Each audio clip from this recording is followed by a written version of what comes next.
आपने विकास सर को कई बार यूपीएससी पे चर्चा करते देखा होगा, सुना होगा, किंतु आज का विषय थोड़ा अलग है।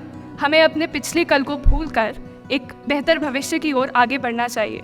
मैं विकास सर को इस मंच पर आमंत्रित करना चाहूँगी कि वो इस कथित विषय पर अपने विचार प्रदर्शित करें और हमारा मार्गदर्शन करें।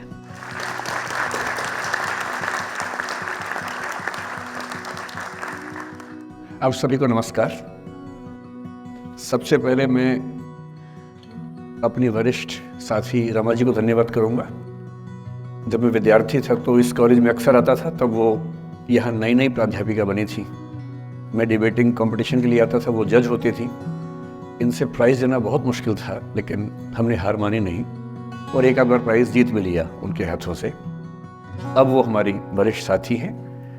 करीब 30 साल से हम लोग परिचित हैं। मतलब मैं तो परिचित हूँ, वो तो ध्यान नहीं रखती होंगी, लेकिन मैं तो शुरू से ही ध्यान रखता हूँ।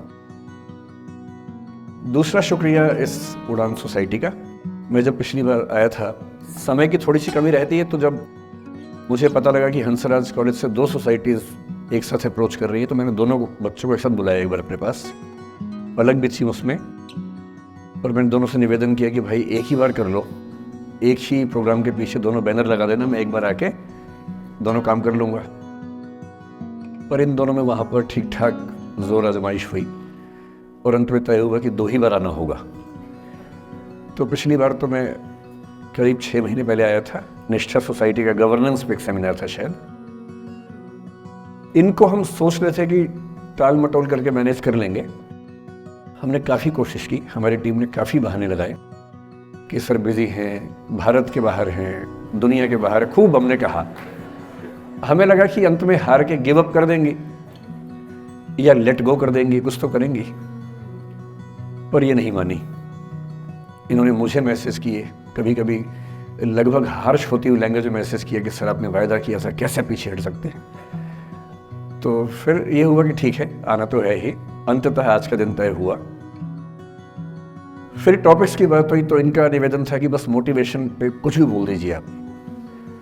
तो मैंने कहा भाई मैं मोटिवेशनल स्पीकर नहीं हूँ, मुझे वो सब नहीं आता है। आप मुझे वो टॉपिक देंगे तो शायद मैं बात कर पाऊँगा। तो फिर इन्होंने कुछ टॉपिक्स भेजे 4-5 कि आप इनमें से कोई भी एक चुन लीजिए। मुझे उनमें से जो सबसे ठीक लगा आप लोगों की उम्र को देखते हुए, वो था the art of letting go. Right, the art of letting go. Letting go आपकी पीढ़ी का बड़ा प्रसिद्ध शब्द है। हमारी पीढ़ी में तो वो नहीं होता था। हम तो उस पीढ़ी के, उस क्षेत्र के लोग हैं। मैं हरियाणा से हूँ। पंजाब का असर हम पे रहा है ठीक ठाक। हिंदी भाषी हम लोग रहे हैं। अंग्रेजी हालांकि मैं बोल लेता हूँ, कोई चिंता की बात नहीं, लेकिन हिंदी ही मेरी आत्मा की भाषा है। तो जब मैंने सोचा कि लेटिंग गो, मैंने टीम से पूछा क्या होता है लेटिंग गो। तो हमारी टीम में कुछ यंग लोग हैं, उन्होंने बताया कि सर ये बहुत महत्वपूर्ण चीज़ है, आप लोग नहीं समझेंगे, हमारी पीढ़ी के लोग समझते हैं इस चीज़ को। लेट गो का मतलब होता है कि छोड़ो, जाने दो। तो मैंने कहा अच्छा, ये तो हमारी पीढ़ी में भी होता था। हम इसके लिए शब्द कुछ और बोलते थे, जैसे मैनू की, तेनू की, छड्डो यार, अरे मटिया दो, अरे भाड़ में जाए, अरे देखा जाएगा, अरे देख लांगे। तो हिंदी हो, पंजाबी हो, हरियाणवी हो, बिहार में अरे मटिया दो, तो वहाँ मटिया दो बोल देते हैं। इसलिए अंग्रेजी भाषा में एक मुहावरा आ जाने से ऐसा थोड़ा है कि भारत के लोग उसके बिना काम चला रहे थे। यहाँ भी काम चल ही रहा था लंबे समय से। तो फिर मैंने कहा ये टॉपिक ठीक है, और जिस उम्र के बच्चों को एड्रेस करना है, उस उम्र के बच्चे अक्सर इमोशनल टर्मोइल में रहते होंगे। यही उम्र है जब दिल लगता है, टूटता है, और करियर बनेगा नहीं बनेगा, फेलियर्स मिलते हैं। तो जिस उम्र में इमोशन सबसे ज़्यादा उठापटक करते हैं, उछल कूद मचाते हैं, एंग्जाइटी, डिप्रेशन, ये सब होता है, उस उम्र के बच्चों से बात करने के लिए सबसे मौजूद टॉपिक मुझे यही लगा, सबसे अच्छा टॉपिक यही लगा कि हम इसी पर बात करते हैं। मैं पहले डिस्क्लेमर्स लगा दूं, मैं मनोविज्ञान का अध्यापक नहीं हूं। मैंने साइकोलॉजी में ना एमए किया है, ना एमफिल, ना पीएचडी किया है। ना मैं मोटिवेशनल चीज़ें करने का कोई सर्टिफाइड अध्यापक हूं। मैं तो अपने जीवन के अनुभवों से, साहित्य से, दर्शन से, कानून से, पढ़ते पढ़ते जो मैंने सीखा, और बाकी उस सबसे ज़्यादा सीखा 50 साल के जीवन में, जिसमें से 25 साल का जीवन अध्यापन में और अपना उद्यम करने में खर्च हुआ। अनुभवों से बड़ा कोई गुरु नहीं होता, तो मैं अनुभवों से सीख के बातें करना पसंद करता हूँ। हालांकि हंसराज कोरिस का खौफ इतना ज़्यादा होता है कि जब मुझे पता लगा कि मेरा टाइम फिक्स हो गया आने का, मैंने अपनी टीम से कहा कि यार लेटिंग गो भी कोई किताब है तो देखो मैं देख तो लूँ क्या होता है। तो 2 किताबें उन्होंने भेजी, बड़े भारी भरकम अंग्रेजी ऑथर्स की थी। तो मैंने 4-5 दिन पहले पढ़ना शुरू किया।